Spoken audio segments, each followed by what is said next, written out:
Big बॉसच्या घरात आर्याने निक्कीच्या कानाखाली वाजवली। सध्या हे प्रकरण चांगलंच गाजत आहे।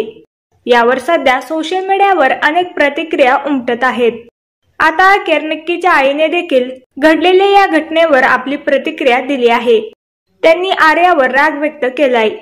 पहा हा व्हिडिओ। आमची मुलगी काय तिथे मार खायला गेली का बिग बॉसच्या घरामध्ये? चुकीचं आहे हे अगदी। आर्या नकोय घरात, आता काढा दिलं बाहेर। निक्कीवर जे अटॅक केलंय आर्यानी, तर ती फिजिकल झाली आणि ही गोष्ट अतिशय निंदनीय आहे आणि बिग बॉसने याची गंभीर दखल घ्यायला पाहिजे। निक्कीच्या हाताला मागे आर्या चावली, तिच्या पोटाला चावली, तिच्या हाताला इतकं घट्ट तिने आवळून धरलं की तिचा हात किती दिवस काळा झालेला होता इथे, आणि त्याची पण बिग बॉसने काही दखल घेतलेली दिसलं नाही। आम्ही इथे राहून काही करू शकत नाही, पण आम्हाला काळजी वाटते ना आमच्या मुलीची। बिग बॉसच्या हाऊसमध्ये सारखं सारखं तिच्यासोबत असं घडतंय। तर आर्याकडून निक्कीबाबत झालेला हा प्रकार योग्य आहे का, यावर तुमचं काय मत आहे हे नक्की सांगा।